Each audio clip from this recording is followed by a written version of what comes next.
Stand by. The program will begin soon. Breaking: New York's highest court denies Trump's motion to stop his sentencing in Manhattan tomorrow with Stormy Daniels' campaign cover-up criminal case. Trump is getting sentenced tomorrow, this is yesterday, and will officially be a convicted felon forever. Forever? Forever, ever? Because, and I asked that question why. Why do I ask that question? He'll be a convicted felon forever. Except that if the conviction is overturned in the appeals process, you are no longer and never were a convicted felon. If your conviction is overturned in the appeals process, you are no longer and never were a felon.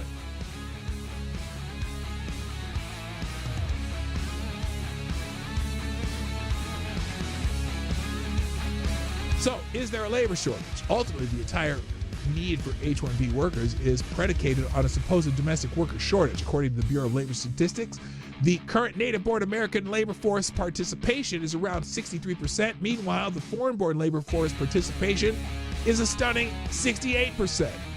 Importantly, per the Wall Street Journal, census data show immigrants who arrived since the start of 2020 are more than twice as likely to lack a high school diploma as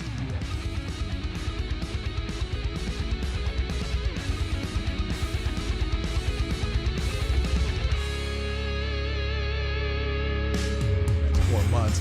He beat not one but two Democratic opponents, swept all 7 swing states, and became the first Republican to win the popular vote in 20 years. He has realigned American politics, remaking the GOP and leaving the Democrats reckoning with what went awry. I'll tell you what went awry. They suck! Okay.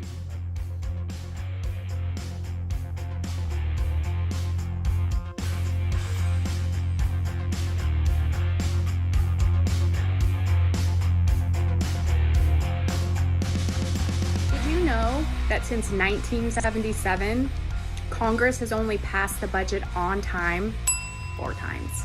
The last time Congress passed a balanced budget was in 2001. That was the Did you know Congress? That over the last 6 years, Congress hasn't passed an appropriations bill on time once? In fact, we have had 17 continuing resolutions in the last 6 years. 6 years. And since Biden has taken office, we have had over 11 omnibuses pushed through. Congress has only passed a balanced budget 4 times ever, meaning we didn't have a surplus or a deficit. The mainstream has become fringe, and the fringe has become mainstream. There are platforms, there are people out there that are getting 14 million streams. And we're on cable news getting 1 to 2 million. And so there's not on CNN. the whole world out there. Kellyanne Conway, I hate to agree with her, but I do a lot of times. Donald Trump understood that. Stand by. The program will begin soon. That was Friday Q&A, and let's. The first question today is from our friend Avocado Diablo, who says, have you ever woken up half naked except for a pair of lace panties, a Foot Locker's employee's ref jersey, and a Pirate's eye patch stuck in the slide of a children's playground? AD? I'm becoming concerned. I'm becoming concerned. I would love to hear that story, though. Just out of curiosity, I don't know if I really want to hear that story, but no, I haven't. They're very discouraged to see many influencers turning on some of our biggest fighters in Congress. Instead of going after the 38 who stand on principle and not raising the debt ceiling, but also didn't support the continuing resolution, why are they going after people like Republican Congressman Greg Murphy, North Carolina 3, who was for the original continuing resolution? Or why not just go after the Democrats who are responsible for this entire mess? Why eat our own strong conservatives, especially over something like the debt ceiling, when no one really wants it raised in the long run? even if the 38 had voted yes on the American Relief Act, it still wouldn't have passed. So what is the end goal here? To get rid of strong conservatives because we don't 100% agree on them? Stand by. The program will begin soon.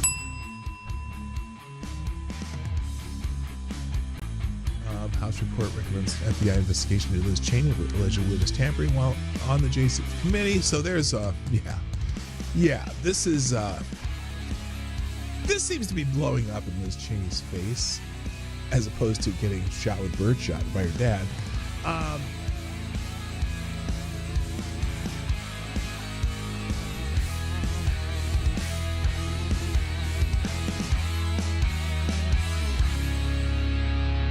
Here's another one. Taxpayers fund a misinformation index, but the real fake news is that it's useful. The Department of State wasted $330,000 to fund censorship of non-liberal and conservative media. Historically, the largest purveyor of disinformation is the U.S. government, without question. And now, once again, the government has decided to position itself as the ultimate judge of what is true and what is not.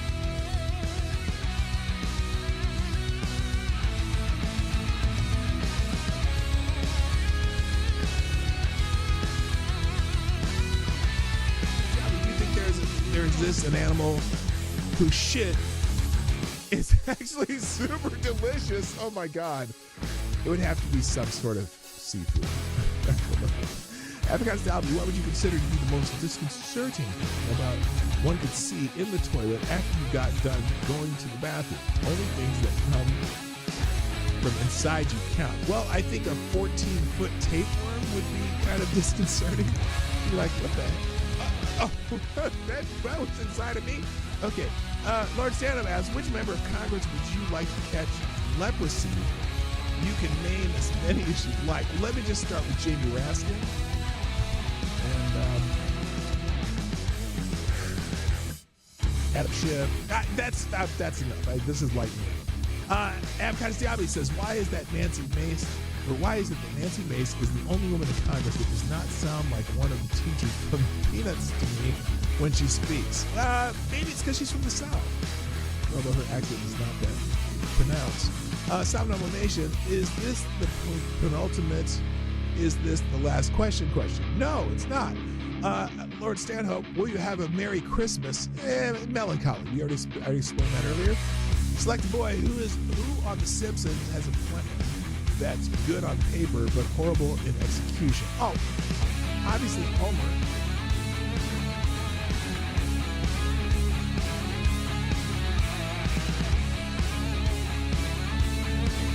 How many of you remember the name Crystal Magnum? Crystal Magnum. Does that name ring a bell? Anybody? Crystal Magnum.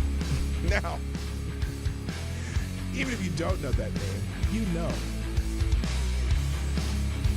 It sounds like a stripper name, doesn't it? Crystal Magnum? That sounds like a stripper name or a porn star or something like that, right?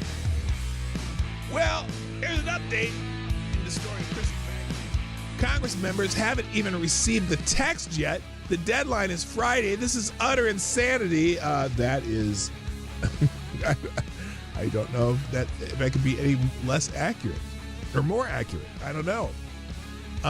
Congress at last passed a real budget in 1997. Since then, Congress has typically relied on continuing resolutions or omnibus spending bills to fund the government. There should be 12 different funding bills, I guess, normally. And they're doing an omnibus bill and then just put it all on paper the last minute and then just pass it because they want to go home for Christmas. Well, F that shit. So people are saying shut it down.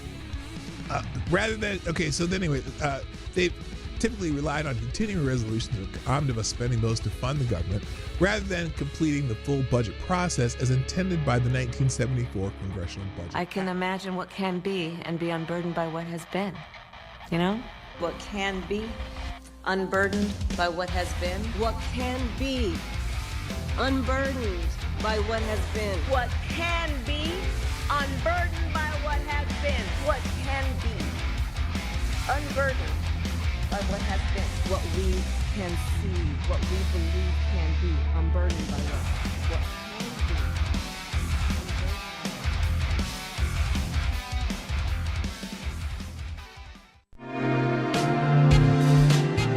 Ladies and gentlemen, coming to you live from the Lucky Dog studio in a hidden location somewhere in the upper Midwest of the United States of America, it's a brother making his own way but with all the wrong opinions. Welcome to the Morning Night Live with your host, the one and only P-Dog Knight. Yes. What up, what up, what up, what up, what up? And away we go. Here we go. Good morning, everybody. Welcome to the Morning Night Live. I'm your host, Marty, also known as P-Dog Knight on the internet. And welcome back to the P-Dog Knight channel on this Monday, the 13th of January, 2025. Home from my 6-hour drive each way. As you know, this weekend I went home to a memorial for 3 of the guys who lived next door when I was growing up. Billy, David, and Rory Murphy all have passed away in the last year. And their sister and remaining brother had a kind of a celebration of life for all 3 of them. The challenge when you have 3 siblings die in such a short period of time, it's just find a way to get everyone there, and they had a really nice gathering in Arlington, Nebraska, which is just a small town northwest of Omaha. And Lady Boomer and I drove down Saturday morning and got to see some people that basically were my second family. When my parents built their home in 1969, I was 5 years old, and for 2 years, there's really no other kids in the neighborhood. There was the kids. Oh, there were kids on the other street over, about 2 blocks up. There was because my neighborhood was fairly new development, so there was like 9 houses, and so I had my sister who was 5 years older than me. Some kids who lived on another block here. There's a couple kids there, but neither were my age. One kid way up on the other side of the street that was my age, and I hung out with him a little bit. And so when the neighbors moved in next door, they built the house next door while we were there. It's funny because the entire block was empty except for our house. Our house was the first house on our about 2-block span between 107th and 105th. And we were the first house. So my dad, in his infinite wisdom, built a pen in our backyard, like a pen, fenced in area. And we kept a horse back there until they said, someone finally bought the other lot. And we're like, oh, we better board the horse. And so they built a house next door, and we found out families move in, and I found out there were 5 kids in the family. And I'm like, yes, 5 kids. And my dad's thinking, wait a minute. There's going to be 5 kids, and that's going to be like a 3-bedroom house. How are they going to do that? And our friends, the Murphys, moved in, and lo and behold, one of them was my age. We were born 20 days apart in April of 1964, and Rory became my best friend, pretty much has been my best friend for life until he passed away about just over a year ago. His brother David preceded him by a year. His brother Billy just died in November, and so we had this service. And a couple things couple wild things about this, because I learned some new things about. I grew up with these people. They were my neighbors. My Corrine, their mom was just the other mom in the neighborhood that watched out for the kids. We all kind of watched out for each other. Although we were kind of feral kids. We were the end of the boomers, the beginning of the Gen X. So we were those feral kids that, you in the summer, you meet outside about 9:30 in the morning, and your parents wouldn't see you again until the street lights came on. But one thing I learned this weekend that I didn't know, I had no idea. The Murphys moved to our neighborhood from Plattsmouth, or near Plattsmouth, Nebraska. They lived on a farm near Plattsmouth, Nebraska. And I was looking at these pictures, and there's this picture of this building that looks kind of like a barn, but then it obviously the part of the front of it was like where there was an entryway that had been taken off, and there's this old building. And I was asking, my friend, the sister, I was like, what is this? And she goes, oh yeah, that's the one-room schoolhouse that the three oldest boys went to before we moved to Omaha. And I was thinking, wait, what? They went to a one-room schoolhouse for elementary school. There was one teacher for, all the kids in the class, different grades, whatever. And it reminds me, and look, this is, you'd think in the 60s that schools were like they are today, but no, they went to a one-room schoolhouse. And actually, the two, they rode horses to school, and tied up the horses while they were in school. And it was just the wildest thing to hear that, because I knew, you're just like, what? How can that be? That's not that long ago, and I'm not that, I know I'm 60, but damn, this is in the 60s that there's still one-room schoolhouses in Nebraska. So I was just kind of tripping, just the weirdest thing. So anyway, we had a good time. It was a nice gathering, nice memorial for all three of the boys, and you pray that. The other thing interesting too is I remember when their dad died. Their dad died, and he was 59 years old, and that's quite a long time ago. And what was, I know, somber subject. I know. As wild as that, the first brother died when he was 59. Second one died when he was 60, and the third one died at 65. So it's like, I'm like, okay, Dan, the last brother, and the sister, I'm like, you guys, please, let's not keep this trend going, because my sister died at 54. So I'm like, is there something in the water in the neighborhood? Do I need to be worried about some stuff? But I'm in good health. Bridget's in good health. Dan's in good health. So we're just gonna be the ones that plug along. So anyway, I don't mean to bring it down on the let's go, but it's because we got a lot of stuff to talk about. Stuff that I kind of avoided on Friday because I wanted to make sure I got some facts. We're starting to get more facts. We're starting to get more information. And so I'm feeling a little bit better about talking about some of this stuff, but we'll see what happens. Anyway, so hi, welcome to the show. Let's say hi to everybody and get this thing started. First in the chat. Sorry. There we go. I think I'm better. Oh, today's coffee is in the grandpa cup. And today is my granddaughter. Well, here's a happy thing. Today is my youngest granddaughter's birthday. The youngest one turns 1 year old today. So there, that's a happy thought. Anyway, let's say hi to everybody. First in the chat, of course, today is Mr. Avocados Diablo. Gets the bell. Also, good morning, Shady Grin. Nice to see you here live. My favorite Canadian Jaeger ponies in the house. Kara Soldiers here. Tyre. Alexander the Scourge is here. Whoops, he got a double thing. Good morning, amazing disgrace. How sweet the sound.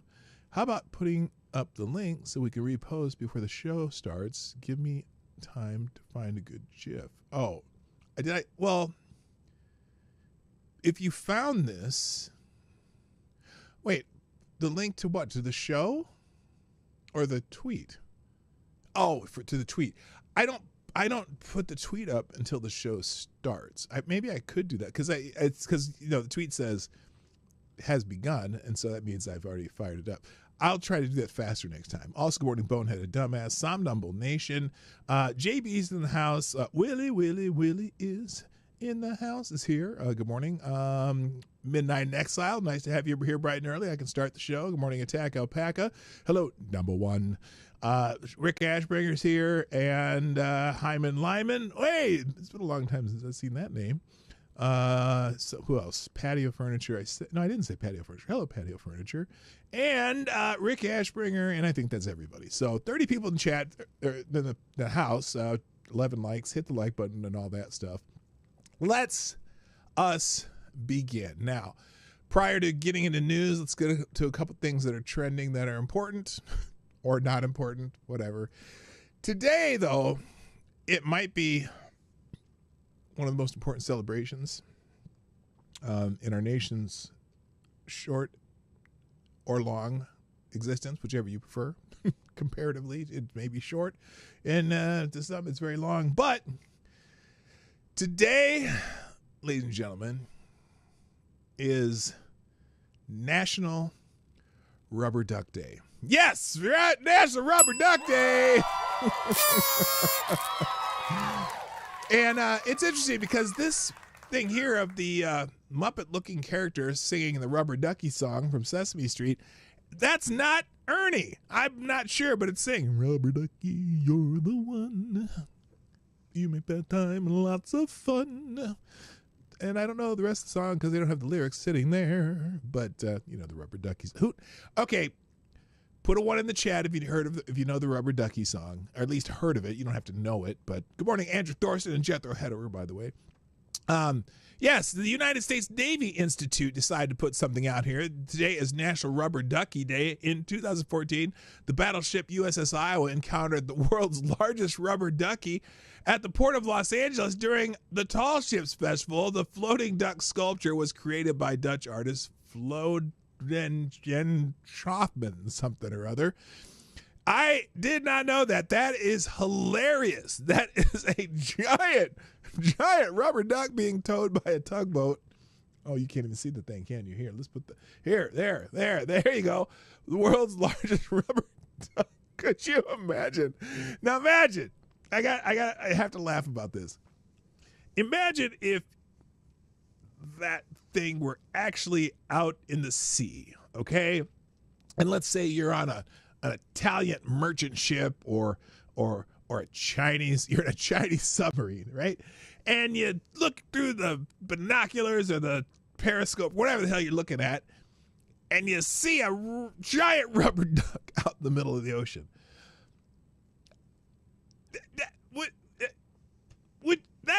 That would be something, wouldn't it? That would be hilarious. Anyway, the universal rubber duck. Does anyone know where there's also a rubber duck race? I can't remember what river it's on. Where they dump thousands of rubber ducks into the river, and then the first one, it goes about a mile or so where they collect them, and the first one they get ends up being you get a big prize for it or something. Anyway, happy National Rubber Duck Day. I'm sure that's important. Also, there's a couple birthdays. Today is a couple celebrity birthdays or otherwise. I don't know if you call them celebrities, but today is Thomas Massey's birthday, the congressman from Kentucky. Some say, while the world may not be as lucky to have me in it. Very happy birthday a very happy birthday to my birthday twin and fellow Capricorn, Representative Thomas Massey. This is some gal in Colorado saying this. While the world may not be as lucky to have me in it, it is definitely grateful to have Massey. Yeah, I like Thomas Massey. I think he's a principled congressperson.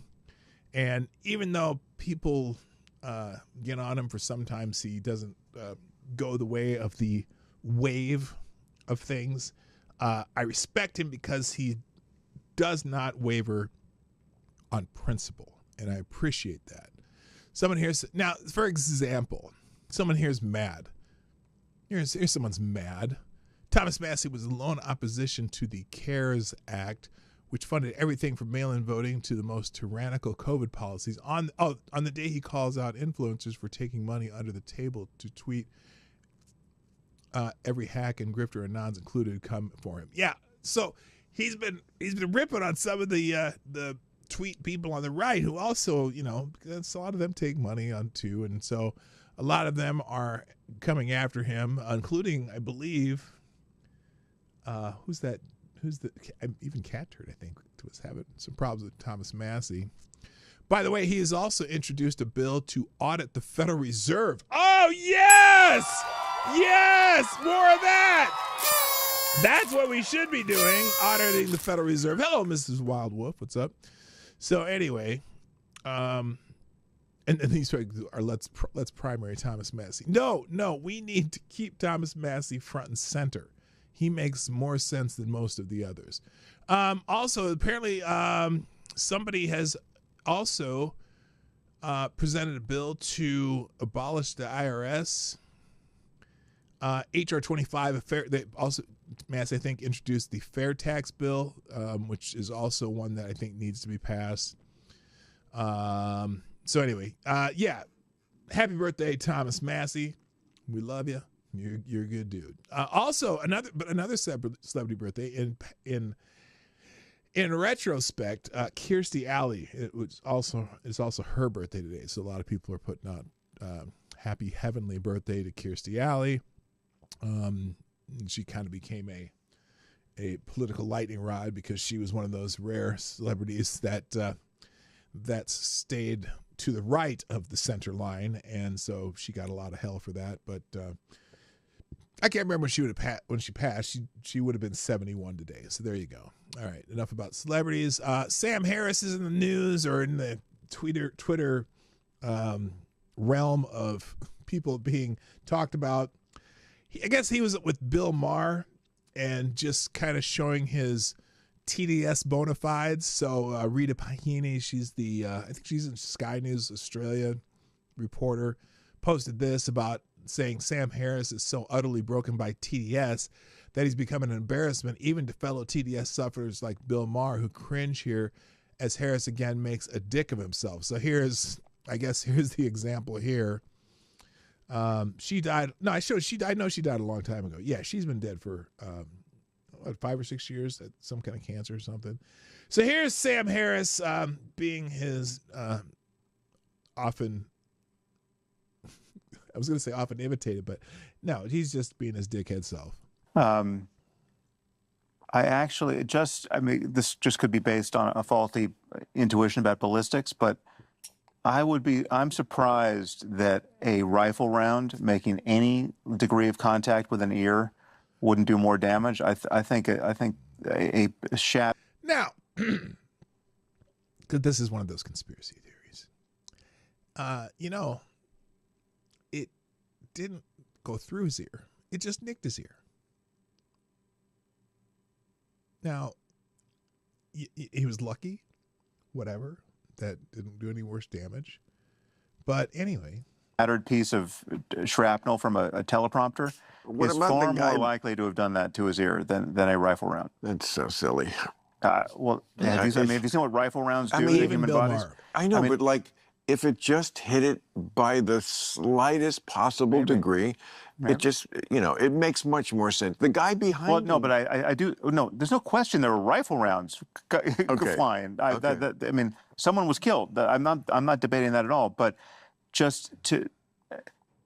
if in fact a teleprompter was hit by the rifle round and we know there was shattered glass, that makes more sense to me. Oh, that he didn't get... Why does that make more sense to you? People keep saying it. Why?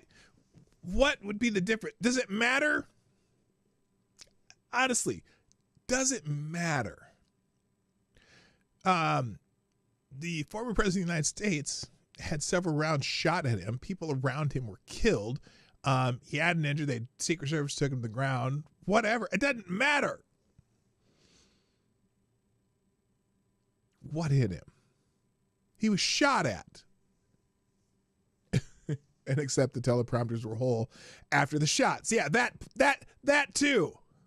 Hit it all. It was the teleprompter. He got hit by flying glass as opposed to a rifle round. That doesn't change the basic narration. No. Doesn't change anything. So what's your point, Sam? If you're agreeing, that doesn't change the narration. Completely agree that it could be that McLovin just missed him completely. McLovin? That's what I call him. And shot the other guy. And he got hit by Yes. It does not. What's the difference, Sam? Anyway, there's a whole bunch of different clips from that. He's ripping on Elon Musk, he's whatever. Someone here said, yeah, Sam Harris claims it would be more believable that Trump was hit by a piece of shrapnel from a teleprompter at the first assassination attempt. Ex-user Brick Suit took a photo of the teleprompter after the attack, showing them completely intact. See, Avocado Stably, you bring the news faster than Twitter. So there you go. So anyway, that is why Sam Harris is trending. Nobody cares. And then TikTok is trending because of this TikTok ban that's coming about, and not sure how the court's going to, if the courts are going to stop the ban. It has gone in front of the Supreme Court. My personal opinion on this, I don't understand why they're trying to ban TikTok. Look, you could have them have data collection laws on social media, things like that, and force them to do something like that.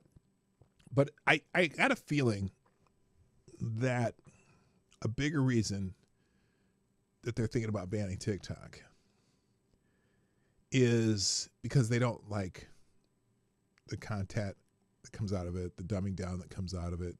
But I think it's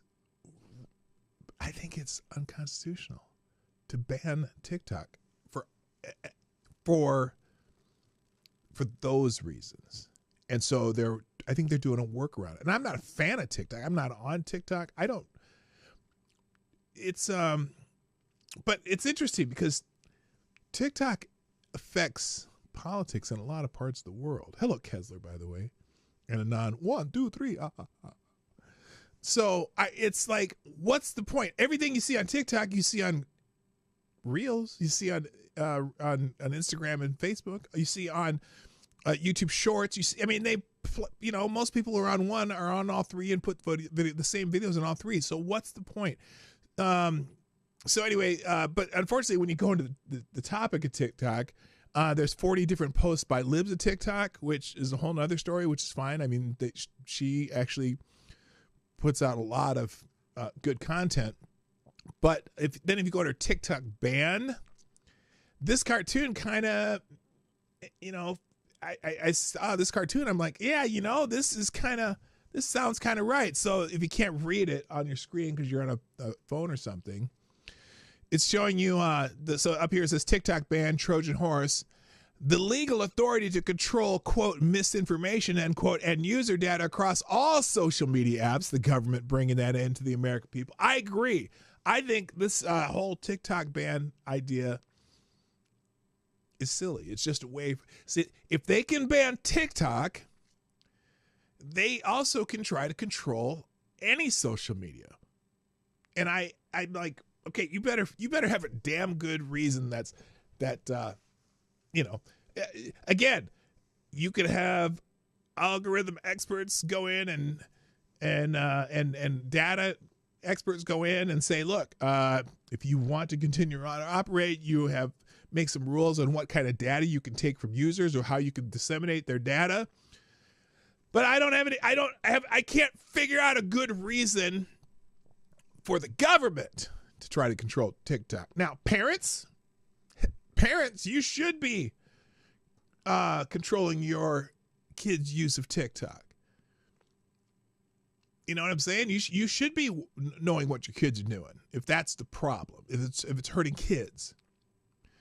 So it doesn't make sense to me why they're doing this. Now, in this topic too, apparently Tim Walz's daughter claims her dad never wanted to be vice president. I don't know how this got here. How is Governor Walz's daughter? How does she do all this propaganda for her dad after the 19th and the TikTok, whatever? So here is Walz's daughter on TikTok. This is interesting. Let's see what she says here. But these people literally want to be them. Like, they want to be the president and they want to be the vice president and like they want to have these positions. And that was just like never the case. He's saying her dad never really wanted to be vice president. Sir, governor, vice president. I don't care. He's dad, right? Like it was never about the title. It was never about the position. And like, for me, I don't think you should want to be president. That's like a huge red flag. The only people that should want to be president are like kids graduating preschool and elementary school, and then like when they're asked, they're like, oh, I want to be a firefighter, oh, I want to be president. Like, if you legitimately want to be president or like vice president or any of that, no, something's wrong with you. Like, I believe you should run and do the job, because it's like you. I wonder if that was a shot at Kamala Harris. Is she a fan of Kamala Harris? Because that's concerning. Feel called upon to do it, and you believe that you can do like good for the people of this country and for the world. But like, you shouldn't aspire. You can aspire to that, but like, you shouldn't want to be president for the sake of being president. And that's like always been the case, where like we got in this because we believed we could make people's lives better, and like that was the whole goal. So people are like, what's this we shit, white girl? Your dad did. You didn't. You just sat there and made TikTok videos. You're never gonna go down as the second family. I'm like, okay, that was never even like a thought of something that I wanted. Like, I just wanted to make people's lives better. It's just so funny to me, because like, okay, enough hope. Enough hope. When I say hope, that's her name, not that she's spreading hope. But anyway, let's see. Now here's one called Just Security, saying if the court were to accept the SG's rationale, government would be free to force the removal of owners of any media outlet whose fealty it did not trust. Again, this is the whole Trojan horse idea of this TikTok ban. Let's see. Is this is the importance of how not to decide TikTok. U.S. press freedom hangs in the balance. Yeah, this is very problematic. I hope the court strikes down the TikTok ban. Here's the article: How not to decide TikTok U.S. freedom press hangs the balance. After more than 2 hours of argument Friday morning in TikTok versus Garland, the Supreme Court appears likely to allow the U.S. government to force divesting or shuttering of the platform on January 19th. The justice may grant TikTok and themselves a temporary reprieve while they resolve the dispute, but the argument suggests that the court will affirm the law. Bad. Hi, Stephanie. How you doing? Our state, dude can't take care of our state. I'm not a fan. Hello, John. I'm not sure who we're coming with. Anyway, it says, in my view, that's the wrong result. Never before has the government singled out a media outlet and forced its closure, much less used one, much less one used by half of Americans. Even if there are legitimate national security concerns raised by the possibility that China may gain access to TikTok's customer data, which, I mean, everybody has their fucking data. If you're on any kind of computer or social media, you got a cell phone, you got a smartphone, everybody has your data.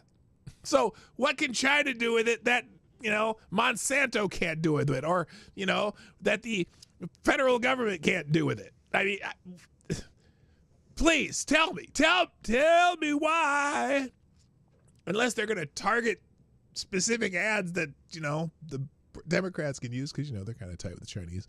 Anyway, even if there are legitimate national security concerns raised by the possibility that China may gain access to TikTok's customer data, there are plainly less restrictive alternatives than protecting those interests than shuttering a platform for expression. And the government's only other justification for its law, the possibility that China might covertly influence the content that appears on the platform, is per se impermissible under the First Amendment, which does not allow the government to regulate the content of our public debate, even if it believes ideas expressed are against its interests and even if they come from abroad. Yes, and you know what? I think that has more of an impact. I've seen it. Some people have made some. I'm not a fan of TikTok, but I've seen some good ones talking about this. All that said, how the court reaches this result may now be more important than the bottom line. In particular, the court should reject the government's principal argument, namely that the TikTok law is content neutral. Bullshit. Because it is concerned only with who controls the platform, not the content the platform features. Accepting that rationale would not only harm TikTok, but would weaken First Amendment law across the board. It is vital that the court recognize that this type of law is content-based. If it doesn't, the court will erase important lines that are designed to guarantee freedom of speech for all while granting the government a powerful censorship tool. And I'm telling you, as much as I am not a fan of the TikTok platform, this is the ultimate censorship. Banning a platform where people freely post their opinions and content and silly stuff and serious stuff alike. The difference between laws that discriminate on the basis of content and those that are content neutral is the most fundamental distinction in First Amendment law. That's because the First Amendment requires the government to remain neutral as to the ideas and messages that make up public debate. Where a law singles out speech because of its content or viewpoint, the risk that the government is impermissibly skewing the debate is at its greatest. Now, by contrast, when the government enacts laws that are truly agnostic as to the content, but simply have some incidental effect on speech, the concern about government manipulation of the marketplace of ideas is much less concerning. Accordingly, the court has long insisted that where laws on their face draw lines based on content, or where the interest underlying the law is related to the content of speech, strict scrutiny, the Constitution's most demanding standard of review, applies. Under that standard, the government can prevail only if the law is the least restrictive means to further a compelling interest. By contrast, where laws are content neutral, a less strong interest can suffice, and a looser fit between the law's means and the end is permitted. And this is where I'm confident that whoever decided to write these laws are full of shit. It absolutely has to do with content. This is not a content neutral law. There's no way it is. So anyway, there's more in this article. If you want to read it, it'll be in the links today. Thank you, Avocados Diablo. You are the first sponsor of the day, which makes you the new Streamlabs Superstar sponsor of the day. Putting a small bullet in the tip jar, a.k.a. $2.23, a $2.23. Avocados Diablo says the thing about the TikTok ban people don't seem to be realizing, if the U.S. government starts using companies having foreign ties to close, how will it defend American companies when a foreign country does the same? It can't. It can't. And in fact, obviously we already have that problem, like in China, where they do not allow certain platforms, right? And I don't even if this was a retaliatory action against China for not allowing foreign platforms, it's still not it's still not the American way. That's not how we do shit here. They certainly can force the American version to moderate how it uses data, etc. But I am not a fan of this TikTok ban at all. And I'm not on TikTok. I might look. I'm considering. Let's see, what's the date? The 13th, and the ban's supposed to go into effect the 19th. I might open a TikTok on the 16th and have a TikTok for 3 days and see what happens, just to see if it actually goes under. In fact, the other part of this too. How do they stop people from using TikTok? Like, what if everyone just had a VPN and still use TikTok? You know what I mean? I mean, it's just crazy. Incoming on Instagram. Yeah, they could do this to any of the platforms. I think it's nuts. So anyway, there's a lot more in this article. I highly encourage you to read it. The Just Security article. Again, it'll be in the links today. All right, let's move on.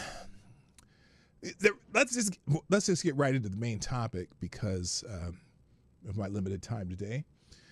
California, the fires. Now, Friday, I kind of made a point not to talk about it, only because I think the first time I talked about it was on Thursday, or maybe it was Wednesday.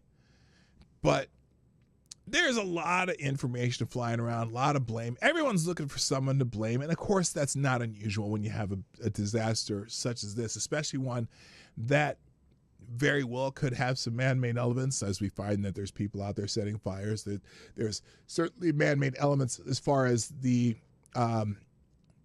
intensity, the spread, whatever of these fires, the certainly mismanagement of water, mismanagement of all kinds of things. But I decided, and I didn't say this explicitly, but on Friday I said, you know what, I need to invoke the 48-hour rule because I'm getting some conflicting information about certain things.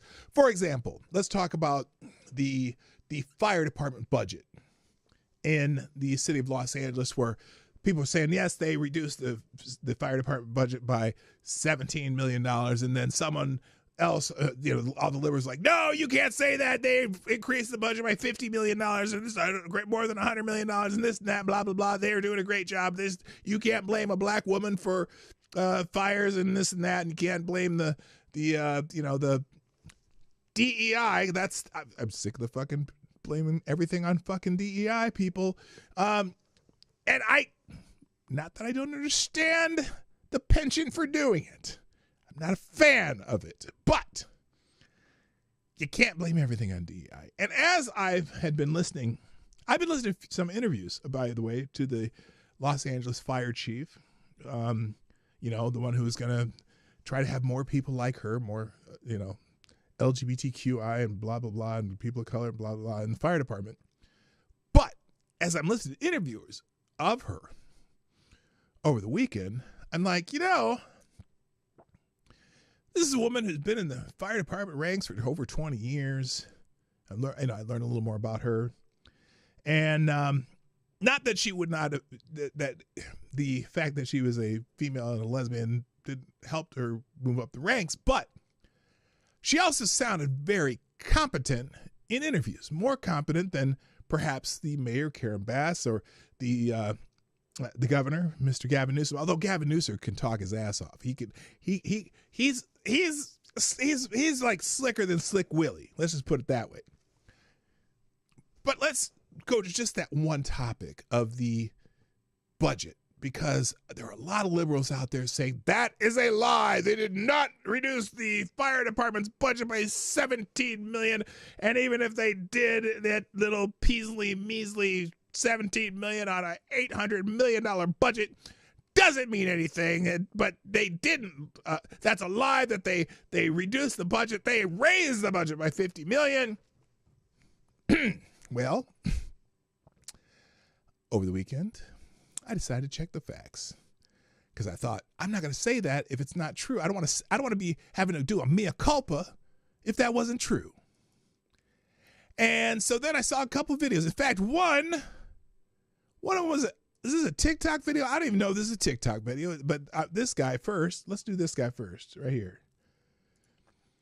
So this guy comes on, and someone called Salty Goat 17. The journalist Salty Goat 17 says, now I'm sure you all have seen the moronic mouthpieces on the left trying to say that there was not a $17 million budget cut to the LA Fire Department. Well, listen to the fire chief's own words, and we'll show it to you in a moment. In fact, I'll instead of doing Salty Goat, let's just go straight to the interview of the fire department chief of Los Angeles. Los Angeles. I'm learning Spanish. It's Los Angeles. Hit play. I want to be very, very clear. Yes, we took a $17 million budget cut. And as we know... Whoa, what? What was that? Because someone said you had a $50 million increase. What? Let's hear that again. I want to be very, very clear. Yes, we took a $17 million budget cut. That's what I thought I heard. But how could a $17 million budget cut affect a fire department with an $800 million budget? Let's find out. As we know, any budget cut would negatively impact our ability to carry out our mission. Listen carefully. I want to also. By the way, and I look. Doesn't mean the fires wouldn't have started. Doesn't mean they would have saved everything. But this is this one point that people are just like, they didn't do a $17 million budget. They didn't do a $17 million budget. They did a $50 million increase. The fire chief herself says they did a $17 million budget. Now I'm going to let her talk. Also clarify that I'm not a politician. I'm a public servant. It's my job as the fire chief for the Los Angeles City Fire Department to make sure that our firefighters have exactly what they need to do their jobs. And that's why I'm talking to you today. The Palisades fire, everybody's seen it. It is absolutely one of the most horrific natural disasters in the history of Los Angeles. And even with an additional 100 engines, I tell you, we were not going to catch that fire. But with that being... Did you catch that?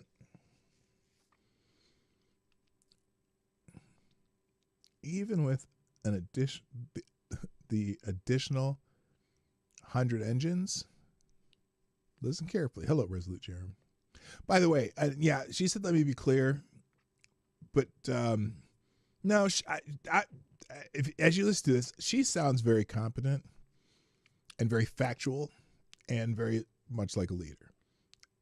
Okay. Now, I know that the interviews before about her saying, oh, we need to have more of this and that, and blah, blah, blah, whatever. And I know that their policies as far as hiring, where they're basically discouraging a certain segment of society that may be straight white males, is a problem. But I still want to listen. I want you to listen carefully, because she said, even with the additional 100 engines, wait a minute, 100 engines? Why would you have an additional 100 engines? Being said, let me be clear. The $17 million budget cut and the elimination of our civilian positions like our mechanics did and has and will continue to severely impact our ability to repair our apparatus. So with that, we have over 100 fire apparatus out of service. Those 100 additional engines out of service because the cuts took away from their non-fire. When they took the cuts, they had to take them from their non-firefighting portions of the budget, civilian spending on, for example, mechanics, and they had over 100 engines out of service. Okay. Now again, she's not saying, and whether or not, whether she said that the additional engines may not have helped it anyway, but sure would have liked to have them. That would have been nice to have them running. And having these apparatus in the proper amount of mechanics would have helped. And so it did absolutely negatively impact. I want to also be clear that I have, over the last 3 years, been clear that the fire department needs help. We can no longer sustain where we are. We do not have enough firefighters. With that, I have also requested multiple budgets, interim budgets. Now, and that may be due to their hiring goals. So that could be the problem. We don't know. We're going to find out. But I'm pretty sure that the city of Los Angeles and the Los Angeles City Fire Department may be on the same goal-oriented path as we've heard earlier, because I'm sure they're like-minded. And I'm curious how much that contributed to them not having enough firefighters. Now, granted, if you also those budget cuts certainly going to impact some personnel, but whatever.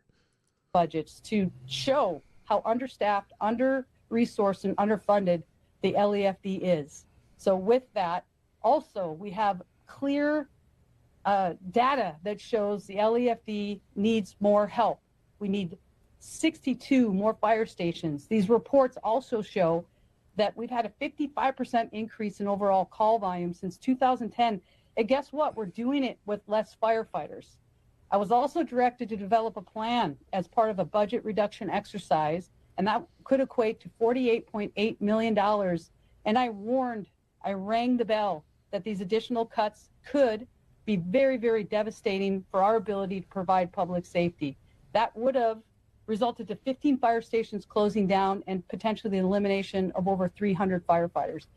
Again, I want to be clear that I submitted a very large budget that will actually allow our firefighters to do their jobs. And I tell you. So anyway, so that's one thing over the weekend that I just needed to clear up for myself, because, you know, the fighting going back and forth on who to blame, who's telling the truth, who's lying, you know, Trump is lying and this is lying. And I'm wondering where Gavin Newsom and where Karen Bass have any culpability, because they seem to think they don't. Hello, Selective Boy. Yeah, boy. Dad is racist, though. Yeah, you're right. Just tell the fire you're gay. Oh, that would work, too. She should have diverted the funds for diversity to the actual firefighting. That, too. I'm just saying. Again, that's where I'm saying, okay, you're short firefighters. Could that be because of the initiatives that you and the city agree that you're concerned more about diversity than staffing? Or, you know, how are you encouraging, if it is diversity, how are you creating a pool of diverse firefighters, I guess the word would be, you'd call it? How do you even encourage people to apply for that position and fill in the qualifications? So, you know, it's a mess. So let's see. Now, regarding California, let's see if we can go through some clips here. Here's one. Now, this is a good clip. Someone named, what's his name? Jack Hibbs, talking about California's liberal policies, how that is causing problems. And look, unlike in states like Florida, where it's mostly Republicans, here, California has this overwhelming Democrat majority in their legislature, in their cities, and everywhere you go. It's all Democrats. You can't. There's not a single Republican around to blame for any of this shit. And that's part of the reason why it's. I think some of the media is taking this so hard and being so sympathetic to California. Because if you remember, it was back during one of the hurricanes when all the news media ran down to Florida. And for example, the causeway that goes, I think, goes towards the Keys, one of those bridges collapsed, and everyone and their brother was down there waiting. Like the media was down there salivating, wanting Ron DeSantis to be a failure, right? And they said it would be months before they got this road back, this and that. Ron DeSantis, for what it's worth, and I like Ron DeSantis. I think he's a great governor. He had one of those bridges rebuilt. He had like they were prepared for the hurricane coming in, and they, you know, as soon as it was over, they had people on the ground everywhere. They had one of the bridges rebuilt in 3 days. They had the causeway, back within, they said it'd be 6 months. They had it back within like 2 weeks, back to functioning, so people could get here and there and whatnot. And the media all went in there hoping to have stories of people struggling, whatever. And they left after like 3 days, and you didn't hear anything about it again. And it might have been during Helene, in fact, where Helene hit Florida really bad too. But by the time, like within a few days, DeSantis was sending help out to other states affected by it. And in fact, even in this disaster, DeSantis, within a day, was offering assistance from the state of Florida, disaster relief areas, which means that from Helene to now, Florida's probably back to normal because of the way the governor runs their disaster relief. So it's crazy. Good morning, Reaction Puerto Rico. So anyway, we're going to watch this guy here talking about California politics and how messed up it is. We have watched the absolute exposure of the most incompetent, reserve your applause to the end. Nobody can hide from this. Nobody can hide from it. There's no excuses. This is the most wealthiest state in the 50. We pay the most in taxes, we pay the most in gas, we pay the most in electricity. You name it, if it's in California, we pay the most for it. Why? Yep. Because it's California. They regulate everything and whatever. Because of our government. I think he might be a preacher. Someone says he talks like a preacher. He kind of does, doesn't he? Why? Because of things that Sacramento does because they can. Our flag of this state is an absolute abject lie. The flag says California Republic. It is not. A republic is where the people decide and the people have their way. What has happened to California?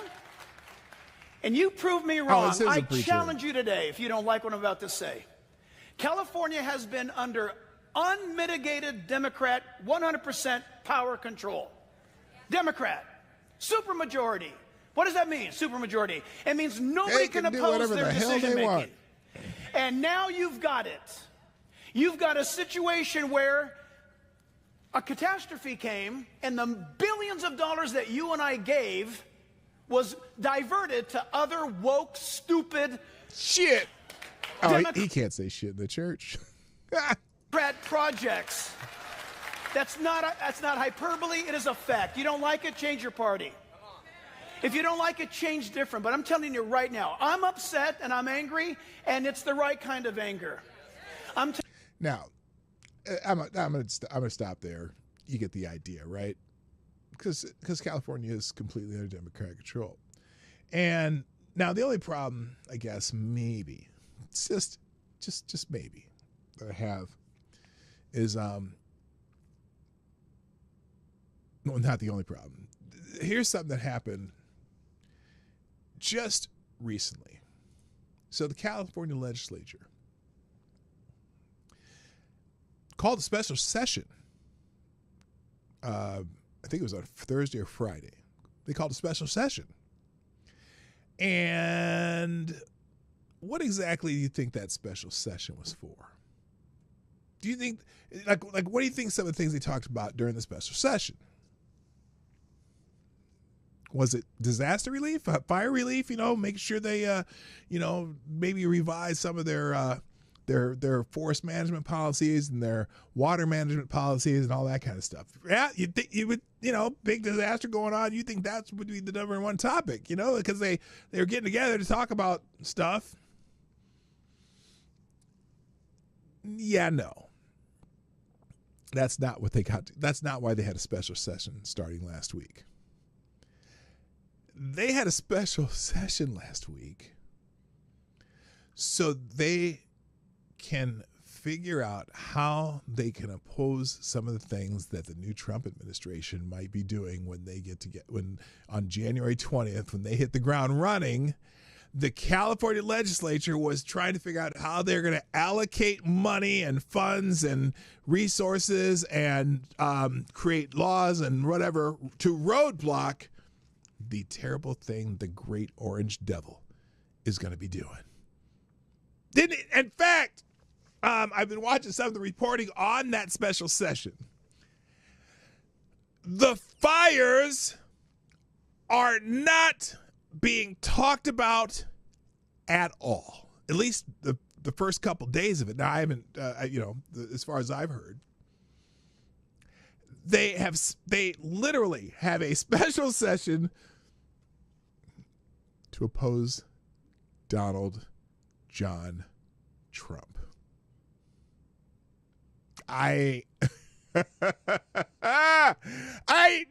It's unfathomable that's what they're doing. Let's see here. Now, there's more clips here, by the way. We're gonna watch a few more clips. I'm not gonna get to any of my news stories today because I wanted to. Let's see. This is a clip of Adam Carolla illustrating the stark contrast between California government regulations and how they require nothing of themselves but everything of you. So he's talking about how some of their building codes, how the building codes working in California. This is a short one, so let's watch this. They got $3 million into the foundation because they got these big, huge talking about a guy rigs, building which are a big house. drill bits, and they got to go down 40 feet, and they got to go into bedrock, and they have to put cages down and then attach them all with these grade beams. I mean, they have hundreds of yards of everything pumped into that foundation, right? They have a foundation that could handle a 10.0 earthquake, a tsunami, whatever it was. And now, what would happen is if a tsunami blew in, the house would be gone, but the foundation would right. Now the fires blow in, the house is gone, but the foundation will never leave. Right. And so that's what the city requires of them. Mm-hmm. Directly in front of the home where the guy put $3 million into the foundation is a 100-year-old telephone pole with a bunch of wires strung across it that in a windstorm is going to fall over and catch the guy's house on fire. That's the city's job. That's what they do. They require, and then there's the forced maintenance, and then there's the aqueducts, and then there's the fire. They require nothing of themselves, everything. Of you. They got $3 million into the foundation. Sorry about that. So there you go. There's some typical California logic there. And again, the point is they require everything of you, but they require nothing of themselves. He says the Colorado state motto should be rules for thee and not for me. Yeah, that sounds good. Thank you, Avocado Steve. I'll be another bulletin tip jar. I appreciate it.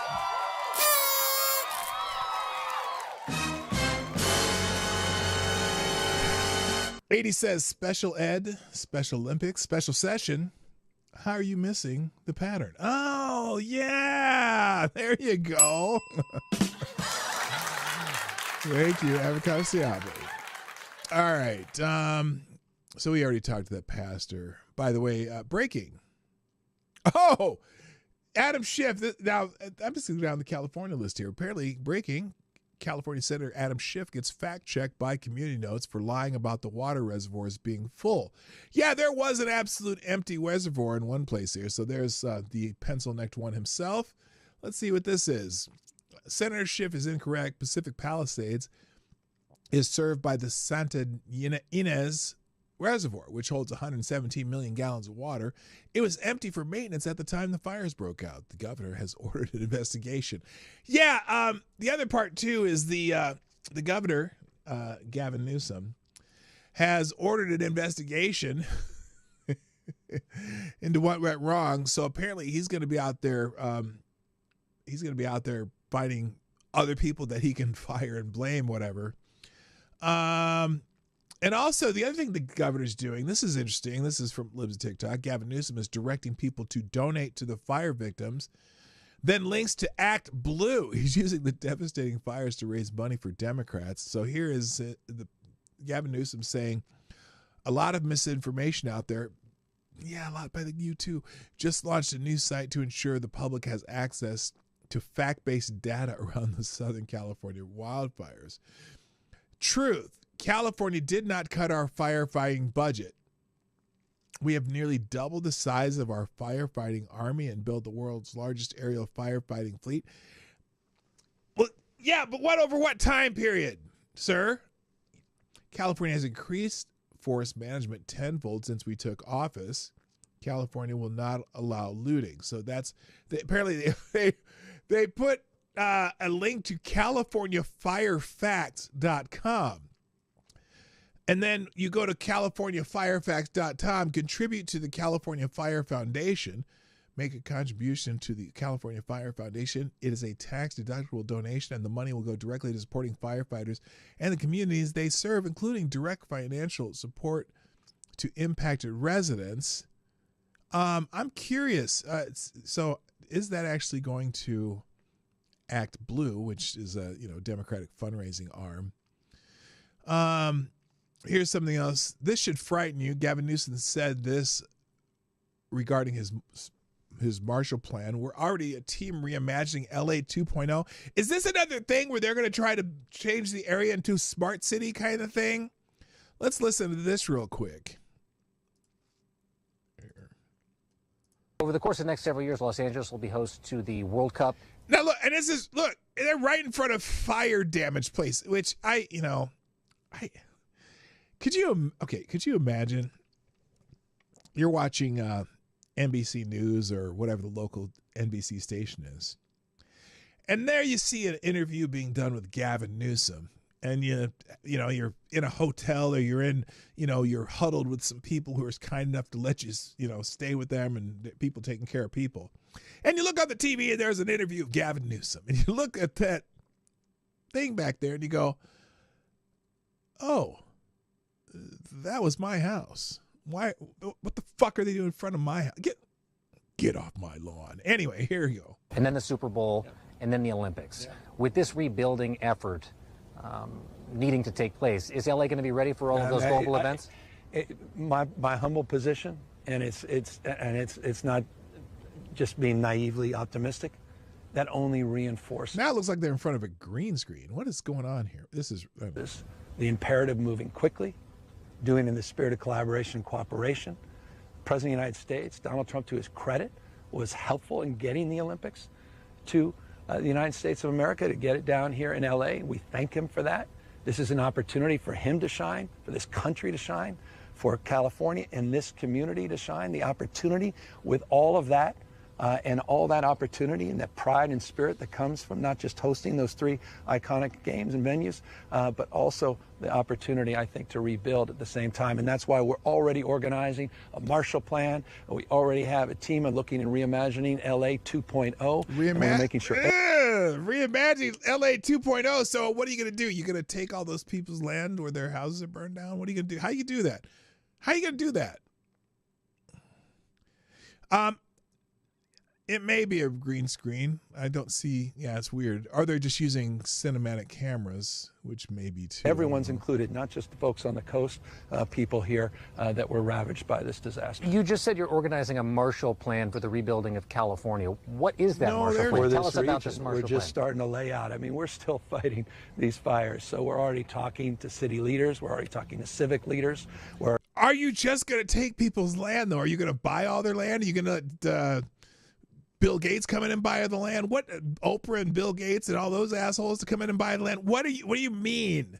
What do you mean you're going to reimagine it? You know, I'd imagine that some of the people who live in those houses on that land might want to just rebuild their own shit the way they had it. Maybe, maybe not. Who knows?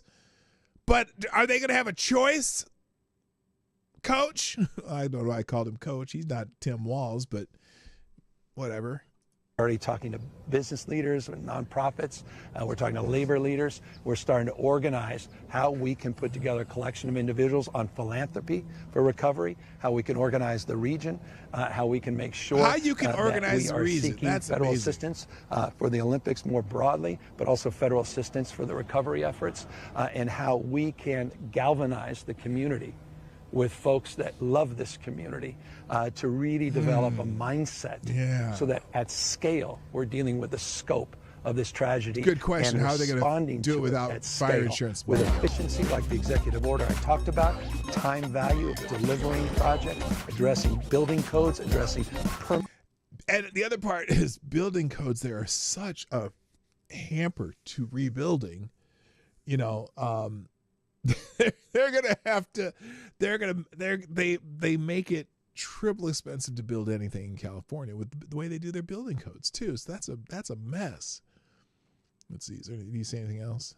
Permitting issues and moving forward to rebuilding and being more resilient. Okay, so that's that. Thank you, Rexion Puerto Rico. Super chat via YouTube super chat.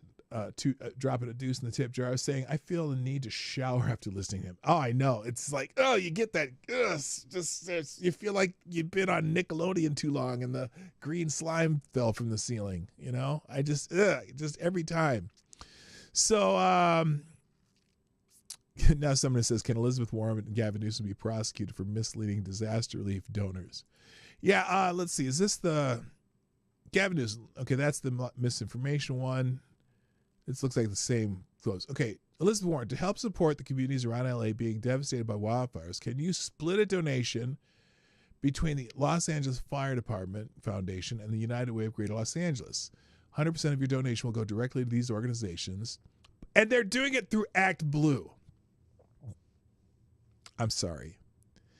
And the reader's added context, this is not a link to charity. It is a link to a Democratic fundraising platform. They take 3.95% of all transactions. You can donate directly to these charities through the Los Angeles County Fire Department Foundation and the United Way of Greater Los Angeles. Yeah, that's what it is. Okay, that's what they're doing. It becomes a Democrat fundraiser by doing it through Act Blue, because Act Blue takes that portion of the donations rather than just direct. Why not link directly to the Los Angeles County Fire Department Foundation, the United Way of Greater Los Angeles? That is, I mean, I always loathe when people use the word diabolical. That's fucking diabolical. That's amazingly diabolical. Holy shit. You can't even see that, can you? Here's what I was looking at. Right down here. So this is Elizabeth Warren. SecureActBlue.com. Support the LA Fire Department Foundation, the United Way of Greater Los Angeles, and they get fact-checked, showing that why go through Act Blue when you can donate directly to those organizations.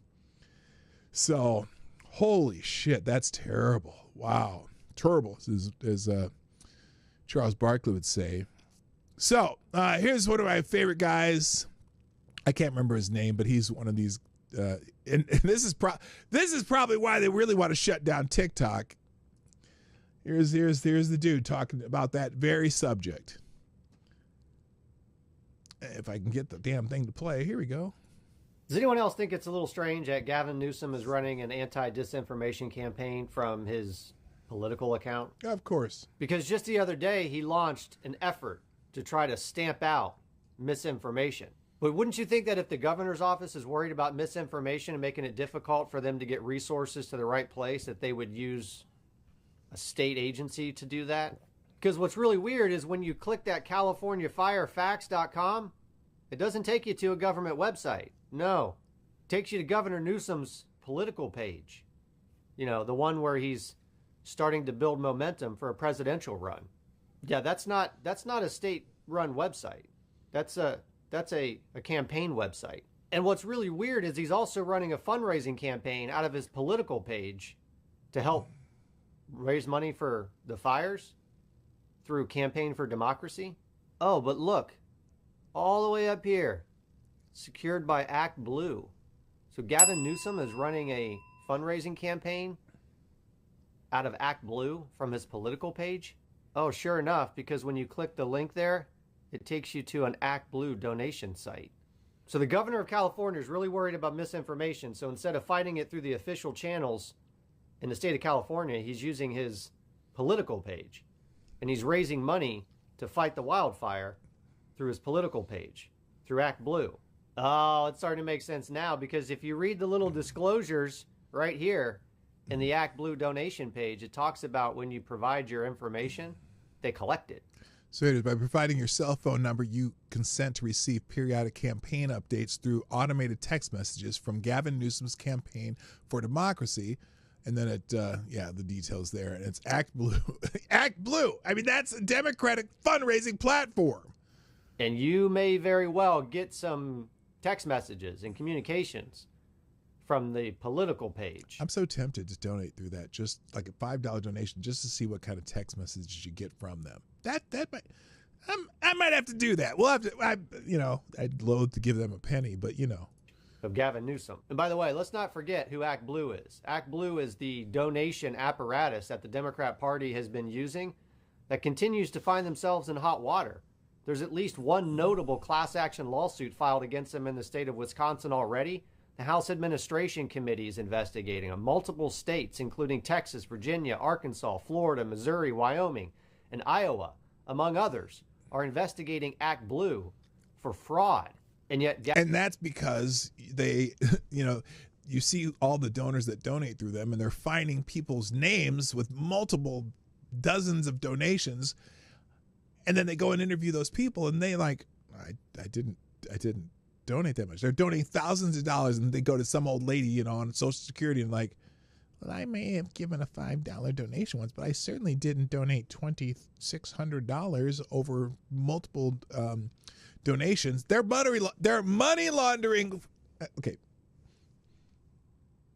Allegedly, they're money laundering foreign donations using people's names, or money laundering illegal donations, allegedly. And that's what the lawsuits are about.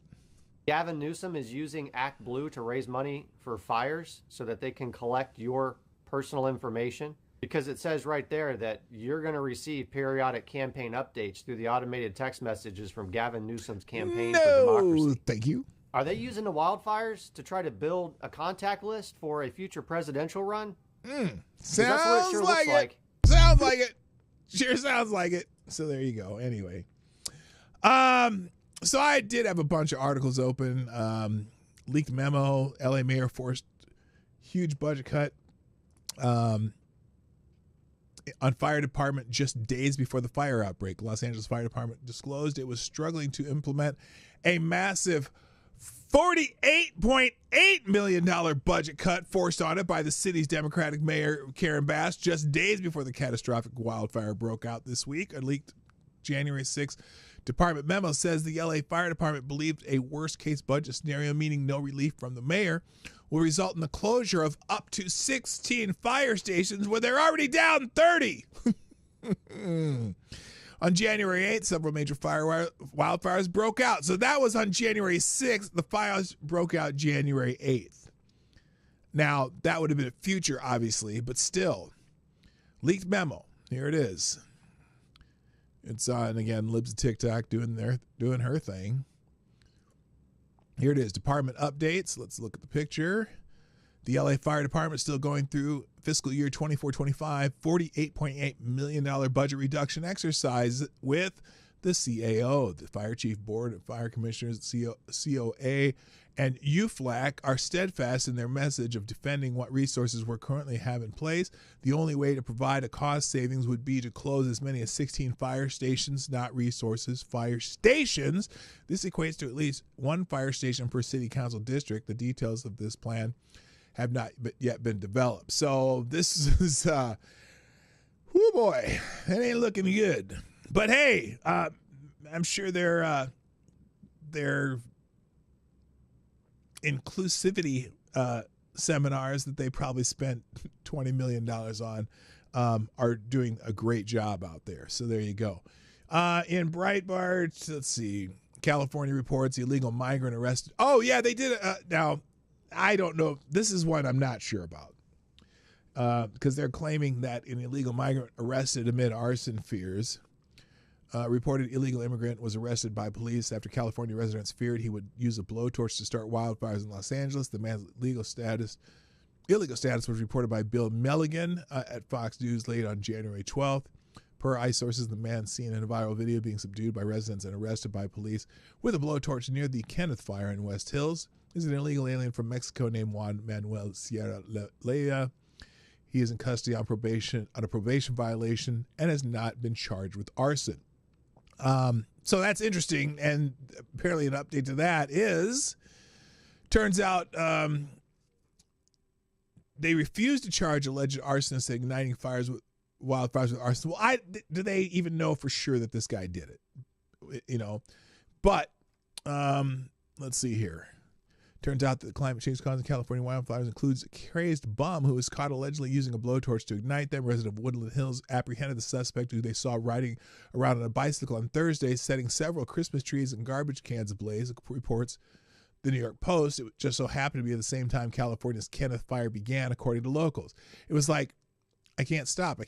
I'm not putting this down. I'm doing this, one witness told Fox 11, claiming the bum was very focused on moving forward with what he described as a blowtorch. Still, the Los Angeles Police Department insisted they have not enough probable cause to arrest the suspected arsonist on arson or suspicion of arson. Look,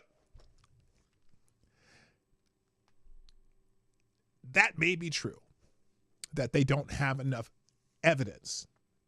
So they might have to do some investigation. I don't know why I want to give them the benefit of the doubt, but we don't know, But there are witnesses that said he was out there lighting Christmas trees on fire and shit. I don't know. But they need to get their shit together and find out. That's all I can say. Watching Free Beacon, Newsom, Bass, and Sacramento, how the LA fires became a conflagration. God, I hate that word. Conflagration. What in blazes were they thinking? When a tragedy strikes, human nature demands both answers and scapegoats. Not that Los Angeles' devastating wildfires are likely to prove a four-legged culprit a la Mrs. O'Leary's cow. So where to point the finger now that some of the wealthiest pockets of California lie in charred ruins? With the Pacific Palisades, Malibu, and other adjacent communities beginning their 2025 looking more like Berlin 1945, let's start with the Golden State itself and the notion that a land prone to fires, floods, and droughts, earthquakes, and infestations maybe isn't a stable platform for 38 million souls. And to be clear, no part of California is safe. Late last week, a mild earthquake struck San Francisco. Next up, Los Angeles Mayor Bass setting aside the almost comical timing of Hurricane being in Equatorial Africa when her city burst into flames, eerily reminiscent of the late Governor Pat Brown vacationing in Greece when LA's Watts neighborhood rioted in the summer of 1965. She can't explain why her modernistic metropolis is saddled with an outdated water system unable to handle multiple blazes. Well, look, granted, she inherited that, right? I know I want to come off as nice, don't I? I'm too nice. Hello, William McComb. William McComb, are you new here? Welcome. Nice to see a new name in the chat. How badly do you need to be treated to stop giving them your time and health? I'm just saying. Let's see. Look, granted, she inherited this system and as a new mayor, but then she's down there cutting the budget of the fire department. I want to know what kinds of things they've increased their budgets for. That's what I want to know. Because clearly all this money that was supposed to be going to the homeless, that people are, the state has given all this money to these nonprofits, NGOs, non-government organizations to help the homeless. And yet the homeless population grows and grows and grows. Gavin Newsom says they've increased budgets to fire departments. They've increased budgets to forest management, whatever.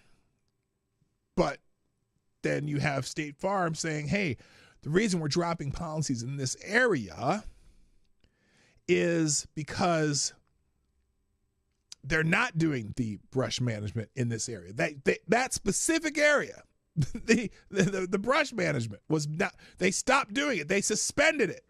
And State Farm said, you suspend the brush management in this area, we can't insure this area because that's fucked up. We can't do it.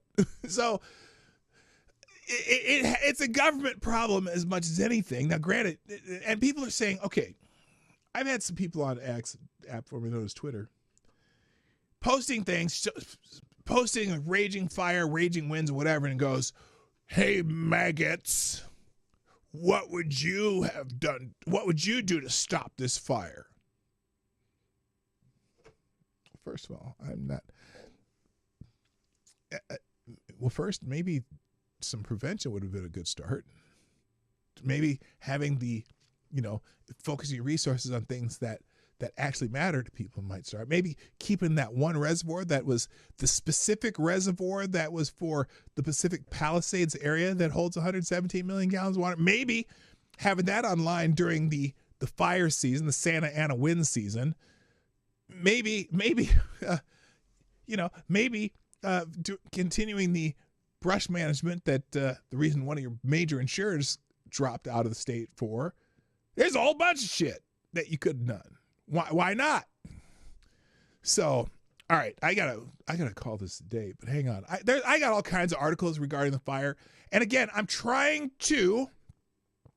my best to only talk about facts when the facts are apparent. So, for example, with the budget cut, I had to double check because I wasn't sure if that was true about the budget cuts. Got one little message here. Let me see what this is. We're going to... What is this? He gave me... Download Egypt's Messenger for iOS. What is this reaction on?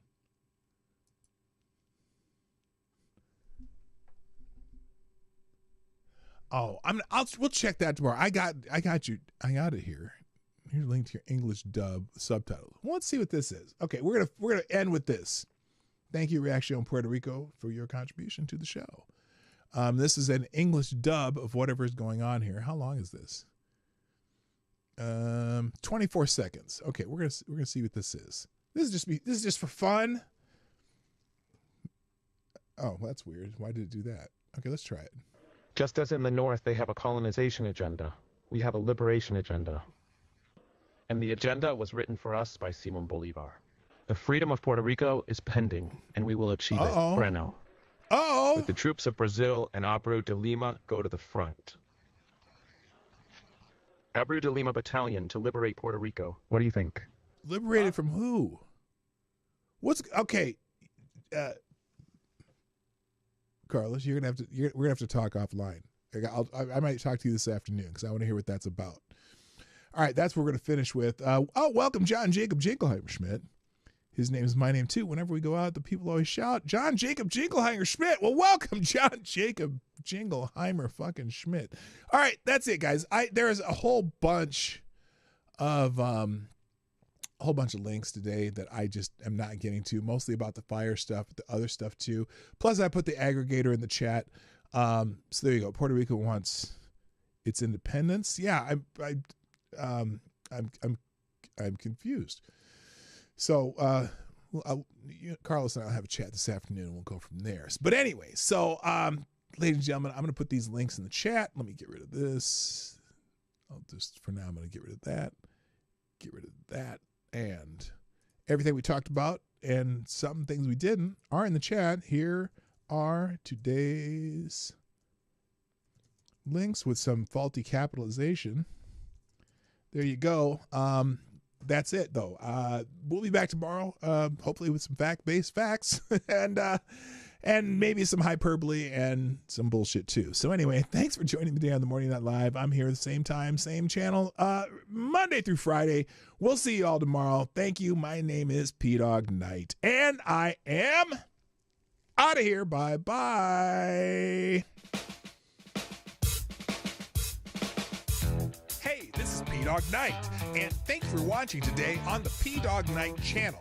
If you have an observation or remark you'd like to make about this video or my channel, I absolutely welcome you to write it in the comment section down below. I really look forward to hearing from you. And before you go, if you like what you saw but you're not already subscribed, please make sure you hit the subscribe button and definitely click that bell that pops up afterwards so you'll be notified when I post new videos or when we go live. I broadcast my live show, The Morning Night Live, Monday through Friday at 10 o'clock Eastern, 9 o'clock Central. A special thank you to all the supporters of this channel who share our videos on social media and who make donations through Streamlabs, YouTube, Venmo, and Cash App, which are all linked in the description down below. Thanks again, and until next time, I'm P-Dog Knight, and I'm out of here.